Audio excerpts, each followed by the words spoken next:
जय हिंद दोस्तों, मैं जयकेश यादव अपने यूट्यूब चैनल सरल सॉल्यूशन पर आपका स्वागत करता हूं। और आज की वीडियो रेलवे ग्रुप डी का प्रैक्टिस सेट 2 है, ठीक ना, जो सामान्य विज्ञान की वीडियो होगी, ठीक ना। और चलिए चलते हैं, वीडियो शुरू करते हैं, ठीक। और अगर आप हमारे चैनल पर नए हैं तो चैनल को सब्सक्राइब कर लीजिए, ठीक ना, ताकि ऐसी वीडियो आपको मिलते रहे, ठीक। तो देखिए आज का ये जो पहला क्वेश्चन है इस वीडियो का, देखिए कह रहा है क्या कि किसके, यहाँ पर डैश डैश दिया है, ठीक ना। पहला क्वेश्चन, किसके कारण फर्श पर लुढ़कने वाली गेंद धीरे धीरे धीमी हो जाती है और अंत में रुक जाती है, किसके कारण होता है। तो ऑप्शन दिया है, ऑप्शन ए दिया है घर्षण के कारण, या फिर चुंबकीय बल के कारण, या फिर स्थिर विद्युत बल के कारण, या फिर पेशी बल के कारण, ठीक ना। तो ये देखिए क्या है कि किसके कारण, तो पहला ऑप्शन सही हो जाएगा घर्षण के कारण, ठीक ना। जब कोई वस्तु अगर चलती है और वह रुक जाती है तो उसमें घर्षण होता है, ठीक। तो वह घर्षण के कारण क्या होती है, रुक जाती है, ठीक। अगर गेंद आप फेंक रहे हैं, और घर्षण कब उत्पन्न होता है कि कोई सतह है और सतह पर जो वस्तु है उन दोनों के बीच में घर्षण उत्पन्न होता है, ठीक ना। तो जब कोई वस्तु चलती है और सतह से रगड़ा कर चलती है तो उसमें से घर्षण उत्पन्न होता है, ठीक, जिसे कहते हैं घर्षण बल, ठीक ना। तो यह घर्षण के कारण फर्श पर लुढ़कने वाली गेंद धीरे धीरे धीमी हो जाती है और अंत में रुक जाती है, ठीक ना। पहला वाले का ऑप्शन हो जाएगा ए वाला, ये आपका ऑप्शन सही हो जाएगा, ठीक ना, ऑप्शन नंबर ए, ठीक। अगला क्वेश्चन देखिए, अगला क्वेश्चन दूसरा क्वेश्चन कर रहा है कि लोहे में डैश डैश से पहले लोहे में कार्बन और क्रोमियम कामा निकेल तथा मैग्नीज जैसी धातुओं को मिलाकर बनाया जाता है, ठीक ना। क्या बनाया जाता है, ठीक। तो क्या है, पहला ऑप्शन है जहाज बनाया जाता है, या फिर स्टेनलेस स्टील बनाया जाता है, या फिर जंग बनाया जाता है, या फिर ओजोन, ठीक ना। तो इसमें से देखिए न जहाज बनाया जाता है, न जंग बनाया जाता है, न ही ओजोन परत बनाई जाती है। जब इसमें से बनाई जाती है क्या, स्टेनलेस स्टील बनाई जाती है, ठीक ना। और यह स्टेनलेस स्टील क्या होती है, इसको इस कार्बन और क्रोमियम और निकेल और जैसे मैग्नीज जैसी धातुओं से मिलाकर बनाई जाती है, इसलिए कि इसमें जब ये सब धातुएं मिली होती हैं तो इसमें कार्बनिक और अकार्बनिक पदार्थों का प्रभाव नहीं पड़ता है, ठीक ना। तो इसको कहते हैं स्टेनलेस स्टील बनाई जाती है, ठीक।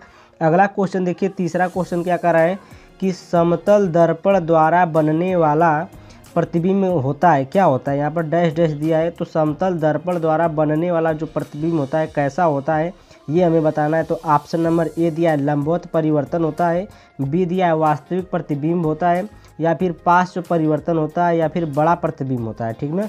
कैसा होता है, देखिए जो समतल दर्पण द्वारा जो प्रतिबिंब बनता है वह पार्श्व परिवर्तन होता है, ठीक ना। पार्श्व परिवर्तन का मतलब होता है काल्पनिक कह सकते हैं, या फिर वस्तु के बराबर होता है, ठीक ना। समतल दर्पण हम जैसे समतल दर्पण किसे कहते हैं, जैसे हम जिसमें हम चेहरा अपना देखते हैं, चेहरा, वो समतल दर्पण होता है, ठीक ना। तो जो पार्श्व परिवर्तन होता है यह समतल दर्पण में पार्श्व परिवर्तन होता है, ठीक। उसका जो प्रतिबिंब बनता है पार्श्व परिवर्तन का होता है, या फिर कहते हैं काल्पनिक होता है, या फिर कह सकते हैं कि वस्तु के बराबर होता है, ठीक ना। अगला क्वेश्चन देखिए, चौथा क्वेश्चन क्या कर रहा है कि क्लोरोफाइसी के सदस्यों को प्रायः शैवाल कहते हैं, क्या कहते हैं, यहाँ पर डैश डैश है, ठीक ना। क्लोरोफाइसी के सदस्यों को प्रायः डैश डैश शैवाल कहते हैं। तो जो क्लोरोफाइसी के सदस्य होते हैं उनको हम हरा शैवाल कहते हैं, ठीक ना। जो क्लोरोफाइसी के सदस्यों को हरा शैवाल कहते हैं, और इसका उपयोग, शैवाल का उपयोग हम करते हैं औषधियाँ बनाने में और खाद्य बनाने में, ठीक ना। खाद्य बनाने में और औषधियाँ बनाने में किया जाता है जो शैवाल होता है उसका उपयोग, ठीक। अगला क्वेश्चन देखिए, अगला क्वेश्चन कह रहा है कि कंडरा निम्न में से किसे जोड़ती है। जो कंडरा होती है, कह रहा है कि वह किसे जोड़ती है, ठीक ना। तो यह पेशी, ऑप्शन नंबर ए दिया है पेशी को अस्थि से, या फिर अस्थि को अस्थि से, सी वाला दिया है पेशी को पेशी से, और डी वाला दिया है इनमें से कोई नहीं, ठीक ना। तो कंडरा जो होती है यह जोड़ती है पेशी को अस्थि से, ठीक ना। ये किसे जोड़ती है, पेशी से अस्थि को जोड़ती है। तो ऑप्शन नंबर ए सही हो जाएगा, पेशी को अस्थि से, ठीक। और एक स्नायु नामक पाई जाती है, तो वह जोड़ती है अस्थि को अस्थि से, ठीक ना। तो जो स्नायु होती है वह अस्थि से अस्थि को जोड़ती है, और जो कंडरा है यह कंडरा पेशी को पेशी अस्थि से जोड़ती है, ठीक ना, पेशी को अस्थि से जोड़ती है। तो ऑप्शन नंबर ए आपका सही हो जाएगा, ठीक। अगला क्वेश्चन देखिए, छठवां क्वेश्चन बहुत ही सरल क्वेश्चन है, छठवां वाला कह रहा है कि इलेक्ट्रॉन की खोज किसने की, इलेक्ट्रॉन की खोज किसने की। तो इलेक्ट्रॉन की खोज बता दें, इसमें से ए वाला दिया है ऑप्शन एनरिको फर्मी, और बी वाला रॉबर्ट नोएस, और जे थॉमसन, डी वाला जेम्स डायसन, ठीक ना। तो ये वाला ऑप्शन सी सही हो जाएगा, जे थॉमसन या जे टॉमसन भी कहते हैं, ठीक। इलेक्ट्रॉन की खोज जे थॉमसन ने किए थे, और जो प्रोटॉन की खोज है उसकी रदरफोर्ड ने किया, और जो न्यूट्रॉन की खोज है जेम्स चैडविक ने किया था, ठीक ना, जेम्स चैडविक, न्यूट्रॉन की खोज, ठीक। और देखिए थैलोफाइटा, जो अगला क्वेश्चन है 7वां कर रहा है, थैलोफाइटा के अंतर्गत आते हैं, ठीक ना। जो थैलोफाइटा होता है इसके अंतर्गत क्या आते हैं, ठीक। तो ये देखिए कह रहा है कि ऑप्शन नंबर ए है शैवाल आते हैं, बी है कवक आते हैं, सी है जीवाणु आते हैं, या फिर ये सभी आते हैं। डी वाला ऑप्शन है ये सभी आते हैं, ठीक ना। तो इसमें थैलाफाइटा में शैवाल भी आते हैं, कवक भी आते हैं, और जीवाणु भी आते हैं थैलाफाइटा में, ठीक। तो ये सभी ऑप्शन नंबर डी आपका सही हो जाएगा, ये सभी, ठीक ना। ऑप्शन नंबर डी सही हो जाएगा, ये सभी, ठीक। 8वां क्वेश्चन देखिए, 8वां क्वेश्चन क्या कह रहा है, कह रहा है कि अवतल दर्पण द्वारा पर्दे पर बनने वाले प्रतिबिंब को क्या कहा जाता है, ठीक ना। जो अवतल दर्पण होता है उसके द्वारा जो प्रतिबिंब बनता है पर्दे पर, उसको हम क्या कहते हैं। ऑप्शन ए दिया है आभासी प्रतिबिंब, बी दिया है वास्तविक प्रतिबिंब, सी दिया है उल्टा प्रतिबिंब, और डी दिया है सीधा प्रतिबिंब, ठीक ना। तो जो अवतल दर्पण द्वारा पर्दे पर प्रतिबिंब बनता है उसको हम कहते हैं वास्तविक प्रतिबिंब। तो ऑप्शन नंबर बी आपका सही हो जाएगा, डी, बी वाला, ठीक ना, वास्तविक प्रतिबिंब बनता है, ठीक। अगला क्वेश्चन देखिए कर रहा है 9वां क्वेश्चन देखिए क्या कर रहा है, कह रहा है कि कैंसर के ऊतकों की जांच के लिए डैश डैश की जाती है, ठीक ना, क्या उपयोग की जाती है। तो देखिए बायोप्सी, जो ए वाला ऑप्शन दिया है बायोप्सी, बी वाला ऑप्शन दिया है बायोस्कोपी, सी वाला ऑप्शन दिया है कोलेडोलॉजी, ठीक ना, डी वाला रेडियोग्राफी, ठीक। तो इसमें जो कैंसर के ऊतकों की जांच के लिए उपयोग किया जाता है तो बायोप्सी, ठीक ना, बायोप्सी की जाती है, ठीक। बायोप्सी का मतलब है कि जो इसमें जो अंग होते हैं और उस अंग में जो ऊतक होते हैं उनको अलग अलग किया जाता है और उनका जांच किया जाता है, ठीक ना। तो ये बायोप्सी के द्वारा किया जाता है, ठीक। अगला क्वेश्चन देखिए, अगला क्वेश्चन 10वां क्वेश्चन क्या कह रहा है कि 10वां क्वेश्चन देखिए, निम्नलिखित में से किस फाइलम को चपटा कृमि भी कहा जाता है, ठीक ना। इसमें कौन सा फाइलम ऐसा है कि जिसे चपटा कृमि कहा जाता है, ठीक ना। ऑप्शन नंबर ए दिया है मोलस्का, और बी दिया है रज्जुकी, और सी दिया है टीनोफोर, ठीक ना, सी दिया है टीनोफोर, डी दिया है प्लेटीहेल्मिन्थीज, ठीक ना। तो इसमें किस फाइलम को चपटा कृमि कहा जाता है, तो ऑप्शन नंबर डी आपका सही हो जाएगा, प्लेटीहेल्मिन्थीज को चपटा कृमि कहा जाता है, ठीक ना। और ये प्लेटीहेल्मिन्थीज होता है यह परजीवी होता है, ठीक ना। और 11वां क्वेश्चन देखिए, 11वां क्वेश्चन कर रहा है, इनमें से कौन सा मोलस्का संघ का एकमात्र उदाहरण है। तो इनमें से कौन सा है जो मोलस्का संघ का उदाहरण है, मोलस्का फाइलम का एक एग्जाम्पल है, ठीक ना। ऑप्शन ए दिया है टिड्डी, बी दिया है तितली, और सी दिया है बिच्छू, और डी दिया ऑक्टोपस, ठीक ना। तो मोलस्का फाइलम या मोलस्का संघ का उदाहरण है ऑप्शन नंबर डी, ऑक्टोपस, ठीक। यह क्या है, ऑक्टोपस क्या है, मोलस्का संघ का एकमात्र उदाहरण है, ठीक ना। तो आप अगला क्वेश्चन देखिए क्या कर रहा है, 12वां क्वेश्चन कह रहा है कि डैश डैश स्क्लेरेकाइमी कोशिकाओं के बने होते हैं, ये प्रायः प्राथमिक फ्लोएम में नहीं पाए जाते, लेकिन ये द्वितीयक फ्लोएम में रहते हैं, ठीक ना। कौन से ऐसे होते हैं जो स्क्लेरेकाइमी कोशिका के बने होते हैं, लेकिन वो देखिए प्राथमिक फ्लोएम में नहीं पाए जाते हैं, लेकिन द्वितीयक फ्लोएम में पाए जाते हैं, ठीक ना, होते हैं, ठीक। तो ऑप्शन दिया है जाइलम तंतु, बी दिया है जाइलम पैरेकाइमा, सी दिया है फ्लोएम पैरेकाइमा, और डी दिया है फ्लोएम तंतु, ठीक ना। तो इसमें से ऑप्शन नंबर डी सही हो जाएगा, फ्लोएम तंतु, ठीक ना। जो फ्लोएम तंतु होते हैं यह द्वितीयक फ्लोएम में रहते हैं लेकिन प्राथमिक फ्लोएम में नहीं होते हैं, ठीक ना। यहाँ पर भरा जाएगा फ्लोएम तंतु। जो फ्लोएम तंतु स्क्लेरेकाइमी कोशिका के बने होते हैं ये प्रायः प्राथमिक फ्लोएम में नहीं पाए जाते लेकिन ये द्वितीयक फ्लोएम में रहते हैं, ठीक ना। तो ऑप्शन नंबर कौन सा सही हो जाएगा, फ्लोएम तंतु, ठीक, डी वाला। अगला क्वेश्चन देखिए, 13वां क्वेश्चन क्या कर रहा है, कह रहा है कि अति शीतलन अति शीतलन यानी सुपर कूलिंग, ठीक ना। अति शीतलन का मतलब होता है सुपर कूलिंग, किसी द्रव को डैश डैश शीतल करना होता है, ठीक ना। किसी द्रव को क्या करना होता है, शीतल करना होता है। तो क्या करेंगे, ऑप्शन नंबर ए कह रहा है गलनांक से नीचे, या फिर बी हिमांक से नीचे, या फिर सी जो है गलनांक पर, या फिर डी कह रहा है गलनांक से ऊपर, ठीक ना। तो इसमें आपका ऑप्शन सही हो जाएगा बी हिमांक से नीचे, ठीक ना। जो सुपर कूलिंग किया जाता है वो हिमांक से नीचे किया जाता है, ठीक। शीतल करना होता है, ठीक ना। हिमांक से नीचे शीतल करना होता है, ठीक। तो ऑप्शन नंबर आपका बी ये वाला सही हो जाएगा, ठीक ना। अगला क्वेश्चन देखिए चौथा क्वेश्चन क्या कह रहा है, कह रहा है कि निम्नलिखित में से किस खेल में खिलाड़ियों के पास पास्कल के नियम का ज्ञान होना आवश्यक है, ठीक ना। तो किस खेल में, देखिए कह रहा है कि चढ़ाई या फिर पैराग्लाइडिंग या फिर राफ्टिंग या फिर स्कूबा डाइविंग, ठीक ना। तो इसमें देखिए पास्कल का नियम आप पढ़ें, पास्कल के नियम का ज्ञान होना चाहिए किस खेल में। तो पास्कल का नियम क्या होता है कि जैसे हम लोग तैरते हैं तो ये पास्कल का नियम है, ठीक ना। तैरना क्या है, पास्कल का नियम। तो स्कूबा डाइविंग है, ऑप्शन नंबर डी आपका सही हो जाएगा, स्कूबा डाइविंग, ठीक ना। ये पास्कल का नियम, इस खेल में खिलाड़ियों को इस नियम का ज्ञान होना आवश्यक है, ठीक ना। स्कूबा क्या है कि स्कूबा हमारे एक यंत्र है। स्कूबा क्या है, यह कि एक यंत्र है जो सांस लेने में सहायक होता है, ठीक ना। और यह खेल कहाँ खेला जाता है, समुद्रों में खेला जाता है। यह खेल समुद्रों में खेला जाता है और स्कूबा का जो काम होता है सांस लेने में सहायता करना, ठीक ना। अगला क्वेश्चन देखिए 15वां क्वेश्चन क्या कर रहा है।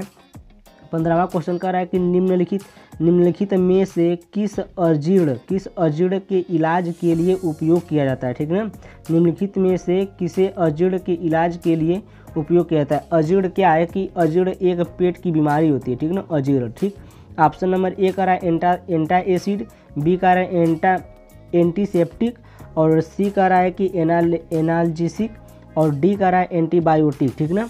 तो इसमें ऑप्शन नंबर ए सही हो जाएगा एंटा एसिड, ठीक ना। एंटा एसिड क्या है, एक दवा है जो टिकिया के रूप में भी आती है और लिक्विड फॉर्म में भी होती है, लिक्विड फॉर्म, ठीक ना, द्रव के रूप में, ठीक।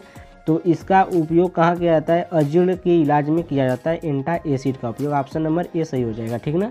अगला क्वेश्चन देखिए, अगला क्वेश्चन 16वां क्वेश्चन क्या कर रहा है, बहुत ही तगड़ा क्वेश्चन है। अगला क्वेश्चन देखिए, कह रहा है कि मिनी माता रोग एक तंत्रिका विकार है जो डैश डैश से ग्रसित मछली के सेवन से होता है। किस प्रकार की ग्रसित मछली के सेवन से होता है, ठीक ना। ऑप्शन दिया ए लोहे की ग्रसित मछली से, बी पारे की ग्रसित, और सी शीशे से ग्रसित, और निकिल से ग्रसित। डी वाला दिया निकिल से ग्रसित, ठीक ना। तो इसमें जो मिनी माता रोग है यह पारे से ग्रसित मछली के सेवन से होता है, ठीक ना। पारा अगर कोई खाए, पारे से ग्रसित कोई मछली है, अगर आप उस मछली को खा लेते हैं तो ये मिनी माता रोग हो जाता है, ठीक ना। और यह मिनी माता रोग का जो काम क्या है कि आपके जो आपके अंग हैं, जीभ और मुंह, होठ जो है वो काम करना बंद कर देते हैं, और मानसिक तनाव है मतलब मानसिक तनाव से भी आप बीमार हो सकते हैं, ठीक ना। तो यह पारे से ग्रसित मछली होती है, उसका सेवन करने से यह रोग होता है मिनी माता रोग, ठीक ना। अगला क्वेश्चन देखिए 17वां क्वेश्चन कह रहा है कि आरएनए का पूर्ण रूप क्या है, यानी कि आरएनए का फुल फॉर्म क्या है, ठीक ना। आरएनए का फुल फॉर्म, जो आरएनए डीएनए आप पढ़ते हैं उसका फुल फॉर्म पूछा है। पहला ऑप्शन दिया राइबोन्यूक्लिक एसिड, बी वाला दिया है राइबोनाइट्रिक एसिड, सी वाला दिया है राइबोन्यूट्रिएंट एसिड, और डी वाला दिया है रिवर्स न्यूक्लिक एसिड, ठीक ना। तो ए वाला ऑप्शन सही हो जाएगा राइबोन्यूक्लिक एसिड, ठीक ना। ऑप्शन नंबर ए सही हो जाएगा राइबोन्यूक्लिक एसिड, ठीक, जो आरएनए का फुल फॉर्म है, ठीक ना। देखिए क्वेश्चन नंबर 18 कह रहा है कि यदि 5 सेकेंड में एक वस्तु का संवेग 10 इकाई से बढ़कर 25 इकाई हो जाए तो इस पर कार्यरत बल होता है। कार्यरत बल क्या होगा, ठीक ना, ये हमको बताना है। तो यह सवाल दे दिया, इसमें क्वेश्चन दे दिया है सवाल, ठीक ना। देखिए इसको हम कैसे लगाते हैं, तो देखिए यदि यह 5 सेकेंड में, यानी कि यह किसका मान दिया है, तो डेल्टा टी का मान दिया है 5 सेकेंड। डेल्टा टी बराबर क्या दिया है, 5 सेकेंड, ठीक ना। ये 5 दिया डेल्टा टी बराबर, ठीक। और देखिए क्या कह रहा है कि वस्तु का संवेग, यानी कि डेल्टा पी बराबर क्या दिया है, 10 इकाई से बढ़कर 25 इकाई, यानी कि 25 में से अगर हम 10 को घटा देंगे तो कितना आ जाएगा 15 इकाई, ठीक ना। ये डेल्टा पी का मान आ गया 15 इकाई, ठीक 15 इकाई ये आ गया। अब देखिए तो इस पर कार्यरत बल होता है, कितना होगा कार्यरत बल, यानी एफ का मान निकालना है। एफ बराबर क्या होता है कि डेल्टा पी बटे में डेल्टा टी, ये एफ बराबर होता है, ठीक ना। डेल्टा पी बटे में डेल्टा टी, ठीक। तो यहाँ पर देखिए डेल्टा पी का मान रख देंगे 15 और यहाँ पर टी का मान रख देंगे 5, ठीक ना। तो 5 से 5 3 15, यह कट गया, ये आ गया 3, ठीक 3 इकाई, ठीक ना। तो यहाँ पर ऑप्शन नंबर सी वाला देखिए है 3 इकाई, तो ये ऑप्शन नंबर सी आपका सही हो जाएगा 3 इकाई, ठीक ना। ठीक, अगला क्वेश्चन देखिए 19वां क्वेश्चन क्या कर रहा है। 19वां क्वेश्चन कह रहा है कि CaOCl2 का सामान्य नाम क्या है, ठीक ना। CaOCl2 का सामान्य नाम ये दिया है, क्या दिया है, यह दिया है कैल्शियम हाइपोक्लोराइट है, ठीक ना। यह कैल्शियम हाइपोक्लोराइट दिया है और इसका सामान्य नाम पूछा है, ठीक ना। ऑप्शन दिया है ए वाला बेकिंग पाउडर, बी वाला दिया है बेकिंग सोडा, सी वाला दिया है ब्लीचिंग पाउडर और डी वाला दिया है धोने का सोडा, ठीक ना। तो देखिए धोने का सोडा नहीं है, इसमें ऑप्शन नंबर आपका ब्लीचिंग पाउडर, ये वाला सी वाला सही हो जाएगा। इसका सामान्य नाम क्या है, ब्लीचिंग पाउडर, ठीक ना, ब्लीचिंग पाउडर, ठीक। CaOCl2 ये ब्लीचिंग पाउडर का सूत्र होता है और धोने का सोडा का सूत्र होता है Na2CO3, ये धोने का सोडा होता है, ठीक ना। और देखिए जो बेकिंग सोडा होता है खाने का सोडा, इसका सूत्र होता है बेकिंग सोडे का NaHCO3, ठीक ना, सोडियम बाइकार्बोनेट बोलते हैं, ठीक ना, ये खाने का सोडा होता है, ठीक। अगला क्वेश्चन देखिए, कौन सी घटना प्रकाश की कण प्रकृति को दिखाती है, ठीक ना। कौन सी घटना प्रकाश की कण प्रकृति को दिखाती है, तो इसमें क्या हो जाएगा, देखिए पहला है ऑप्शन दिया है विवर्तन, बी वाला दिया है व्यतिकरण, सी वाला दिया है प्रकाश विद्युत प्रभाव, डी वाला दिया है ध्रुवीकरण, ठीक ना। तो जो प्रकाश की कण प्रकृति को दिखाती है वह है प्रकाश विद्युत प्रभाव, ठीक ना। जो प्रकाश विद्युत प्रभाव है वह घटना होती है जो प्रकाश की कण प्रकृति को दिखाती है, ठीक ना। तो ऑप्शन नंबर आपका सी वाला ये सही हो जाएगा, सी वाला, ठीक ना। अगला क्वेश्चन देखिए 21वां क्वेश्चन क्या कर रहा है। 21वां क्वेश्चन कह रहा है कि निम्नलिखित में से कौन सी बीमारी मादा एनाफिलीज मच्छर के कारण होती है, ठीक ना। मादा एनाफिलीज के कारण कौन सी बीमारी होती है, तो देखिए चेचक तो मच्छर के कारण होती ही नहीं है, क्षय रोग भी, हैजा भी, ठीक ना। तो ये जो मलेरिया है बी वाला ऑप्शन आपका सही हो जाएगा। जो मलेरिया है यह आपको मादा एनाफिलीज मच्छर के कारण होती है मलेरिया, ठीक ना। ऑप्शन नंबर बी आपका सही हो जाएगा, ठीक। अगला क्वेश्चन देखिए 22वां क्वेश्चन क्या कर रहा है कि पौधे का कौन सा भाग केसर देता है, पौधे का कौन सा भाग केसर देता है। देखिए ऑप्शन दिया है पहला ए है जड़ें, बी है पंखुड़ियाँ और सी है तना और डी है रंध्र या स्टिग्मा, ठीक ना। तो इसमें जो पौधे का कौन सा भाग केसर देता है, इसमें हो जाएगा ऑप्शन नंबर ए सही हो जाएगा, जड़, ठीक ना। तो जड़ द्वारा क्या बनाया जाता है, केसर होता है, ठीक ना, केसर देता है, हमारा जो जड़ है यह केसर देता है, ठीक। ऑप्शन नंबर देखिए क्वेश्चन नंबर 23वां क्या कर रहा है कि निम्नलिखित में से कौन पौधे की जड़ों से उसकी पत्तियों तक जल पहुंचाता है, ठीक ना। तो कह रहा है कि दारू यानी जाइलम, वल्कल यानी फ्लोएम, या जाइलम या फ्लोएम दोनों, या फिर तने अथवा जड़ का आवरण, ठीक ना। तो देखिए इसमें कौन सा ऑप्शन सही हो जाएगा, जो पौधे की जड़ों से उसके पत्तियों तक जल पहुंचाता है वो होता है जाइलम, ठीक ना। ज से जल और ज से जाइलम, इस तरह याद कर लीजिए तो सही है, ठीक ना। तो जाइलम जो होता है वह पत्तियों तक जल पहुंचाता है जड़ों से, ठीक ना। तो ये ऑप्शन ए वाला सही हो जाएगा। और फ्लोएम का देखिए काम क्या होता है कि जो हरे हरे तने होते हैं वहाँ तक इनका कार्य होता है भोजन का स्थानांतरण करना, ठीक ना। फ्लोएम का कार्य होता है वल्कल का कार्य, ठीक ना।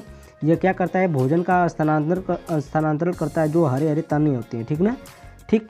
अगला क्वेश्चन देखिए क्या है, 24वां क्वेश्चन कह रहा है कि निम्नलिखित में से कौन एक सदिश मात्रा नहीं है, कौन अदिश है इसमें से, ठीक ना। तो पहला ऑप्शन दिया है आवेश, बी वाला है विस्थापन, सी वाला है बल आघूर्ण या टार्क, डी वाला है गति, ठीक ना। तो इसमें देखिए आवेग है जो सदिश राशि है, जो विस्थापन ये भी सदिश राशि है, बल आघूर्ण ये भी सदिश राशि है, बचा क्या डी, तो ये अदिश राशि है, ठीक ना। तो ऑप्शन नंबर डी आपका सही हो जाएगा गति, ठीक ना, ठीक। अगला क्वेश्चन देखिए और इस वीडियो का अंतिम क्वेश्चन है, ठीक ना। कह रहा है कि निम्नलिखित में से कौन सी धातु का सामान्यतः बल्ब का तंतु या फिलामेंट बनाने में उपयोग होता है। आयरन ऑप्शन दिया है पहला Fe आयरन, An दिया है और Ag दिया है, ठीक ना। सिल्वर और W दिया है, डी वाला दिया है W टंगस्टन, ठीक ना। तो जो बल्ब का तंतु किससे बना होता है, फिलामेंट किससे बना होता है, टंगस्टन का बनाता है, जिसका प्रतीक W होता है, ठीक ना। जिसका प्रतीक क्या होता है, W होता है। और इसका जो टेम्परेचर होता है बहुत उच्च होता है, ठीक ना। यह जल्दी गलता नहीं, तो ऑप्शन नंबर आपका डी सही हो जाएगा। यदि आपको हमारी वीडियो अच्छी लगी हो तो इस वीडियो को लाइक करें और ज़्यादा से ज़्यादा शेयर करें और चैनल को सब्सक्राइब कर दें, ठीक ना, ताकि ऐसी वीडियो आपको मिलते रहे। और यह रेलवे का प्रैक्टिस सेट 2 था, ठीक, सामान्य विज्ञान का। धन्यवाद।